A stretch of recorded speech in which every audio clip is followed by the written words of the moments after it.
सिद्धिराजो काय करताय तुम्ही कालपासून? झोप मोड होईल ना तिची. काय का भावना, पंजाबी ड्रेस वगैरे का घातलायस? का काय झालं? नाही नाही म्हणजे झालं काही नाहीये, पंजाबी ड्रेस घातलायस पण असं अचानक कशाला घातलंय पंजाबी ड्रेस? अहो असं काय करता?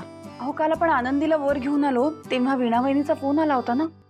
जानू सारखी माझी आठवण काढते, त्यामुळे ती म्हणाली थोडे दिवस इकडेच ये राहायला. मग त्याचं? अहो मग मी आईकडे राहायला चालले, सगळं सामानच घेऊन ये म्हणाली. ओ अच्छा, आणि म्हणजे त्या बोलल्या आणि मग काय तू लगेच सगळं सामान घेऊन निघालीस? पण अहो सिद्धिराज तुम्ही असं का बोलताय? जानूची तब्येत बरी नाहीये तुम्हाला माहिती आहे ना, त्यामुळे तिच्यासाठी मला आईकडे जावं लागेल. हो का? नाही म्हणजे चांगलं आहे, म्हणजे बहिणीची एवढी काळजी आहे, पण मी तुझी मुलगी, आम्हाला तुझी गरज आहे त्याचं. सिद्धिराज, आनंदीची काळजी घ्यायला तुम्ही आहात ना, आणि तुम्हाला मी भेटेनच की. मी थोडी ना कायमची चाललीये तिकडे, आपण भेटतच राहू. अहो जानूच्या कंडिशनमुळे भावना, मला हे अजिबात पटलेलं नाहीये. अगं माझ्या मनाचा तरी काहीतरी विचार कर. नाही म्हणजे तुझा नवरा समजूतदार आहे म्हणून किती गृहीत धरायचं त्याला? माझं मन, इमोशन्स, फिलिंग्स काय आहेत की नाही? जाऊ दे आता, सोड. असं काय करता?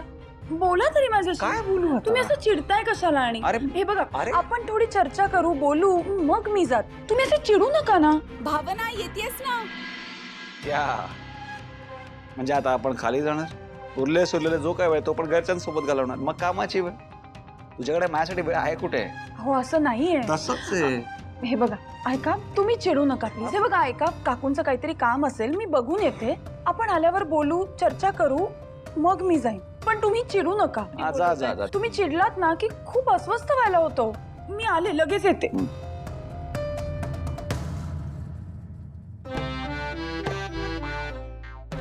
काय ना सिद्धिराज गाड्या पाटीलला अधून मधून बायकोची अशी मस्करी करायची असते, त्याशिवाय नाता टक्का राहत नाही.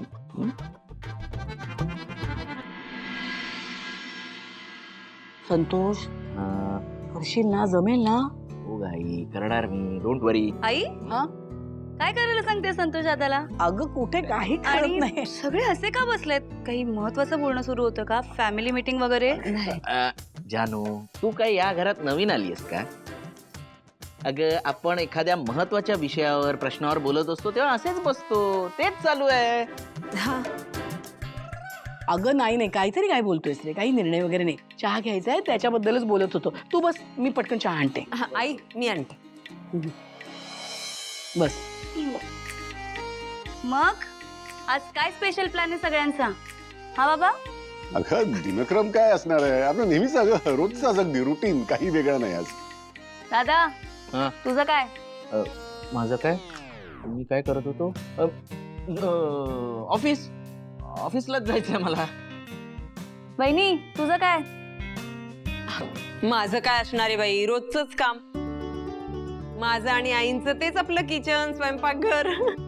पण तुझ्या आवडीचा स्वयंपाक होईल हो आज. हा, तू सांग, तुझा काय दिनक्रम आहे आज? माझं पण नेहमीच.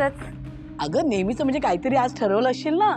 म्हणजे डॉक्टर म्हणालेत आता तू बरी आहेस, तू रुटीन सुरू करू शकतेस. मग काय ठरवलेस, काय करतेस आज?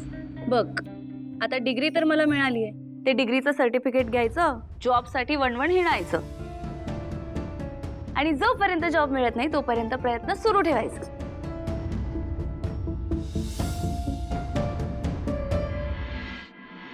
हे बरं झालं की तू जॉब शोधणार आहेस. जॉब शोधणं महत्वाचं. मग कुठे करणार आहेस जॉब? दादा हा, आवडलाय मला हा प्रश्न. अरे आता मी इंजिनिअरिंग केलंय की नाही, मग मी इंजिनिअरिंगचा जॉब शोधणार असं काय करतोयस तू?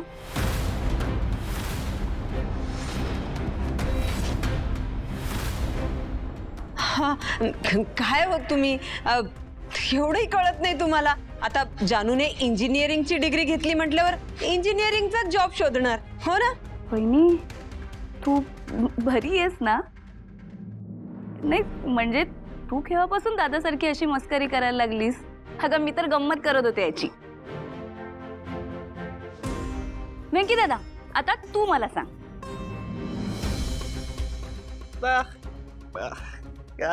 मी तुझी लहान बहीण आहे. हो हो ते माहितीये मला. पुढे? अच्छा, म्हणजे मी छान शिकले हे तुझ्या लक्षात आहे, पण मी काय शिकले हे तुझ्या लक्षात नाहीये. तू भेट मला नंतर. बाबा तुम्ही सांगा. अरे जानू, तू मला काय विचारतेस? मला कसं माहित नसेल? अगं, हे इंजिनिअरिंग वगैरे सोड, यांना माहित नाही. मला माहिती आहे की तू मेडिसिन केलायस, डॉक्टर आहेस तू. हा आई, काय हो तुम्ही? काय कसली थट्टा चालू आहे बाळा? काय ग? अगं दोघांनाही माहिती आहे मला. बीकॉम झाली ना तू. काय हो? आम्हाला कसं माहित नसेल ग? नशीब ऍटलीस्ट तुमच्या दोघांच्या तरी लक्षात आहे हे. ह्या तिघांचं काही खरं नाही, बहुतेक मेमरी लॉस झालाय यांना.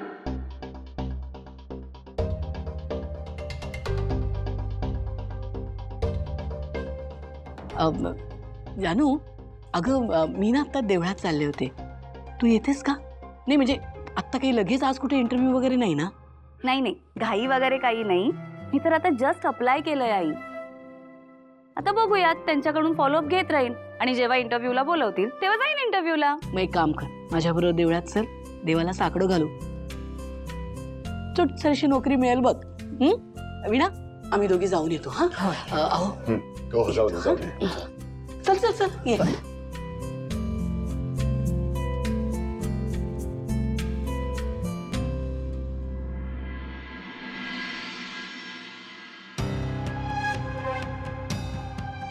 काय संपत, जेव्हापासून आपण सगळे एकत्र बसून नाश्ता करायला लागलोय ना, ही जी पद्धत सुरू केली आहे की नाही, तेव्हापासून नाश्ते सुद्धा बदलत चाललेत रे.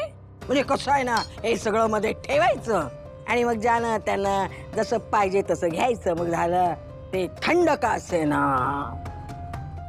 आणि म्हणूनच काय, हे पोहे, कधी उपमा, सांजा, शिरा, मटकीची उसळ, मिसळ, नाहीतरी पाव जाम लावलेले. पूर्वी कसं होतं, तोसे, घावणं, डेरडी, खमंग थालीपीठ कशी आधी तव्यातून पानात, तव्यातून पानात. त्याला म्हणतात खरा नाश्ता. हे काय त्याला नाश्ता म्हणायचं? हे पावाचे तुकडे खावा, आलिया भोगाची. नाहीतर काय, केव्हापासून मस्तपैकी खमंग असे थालीपीठ खायची इच्छा झाली आहे. तू म्हणतेस तसे एकदम गरमागरम तव्यावरून डायरेक्ट पानात. पण आमचं नशीबच.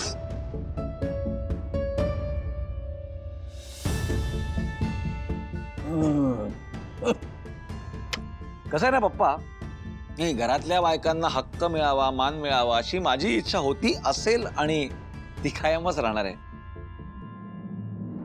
पण घरातल्याच बायकांनी हळूहळू आपल्याला मान द्यायचा बंद केला तर कसं चालेल? नाही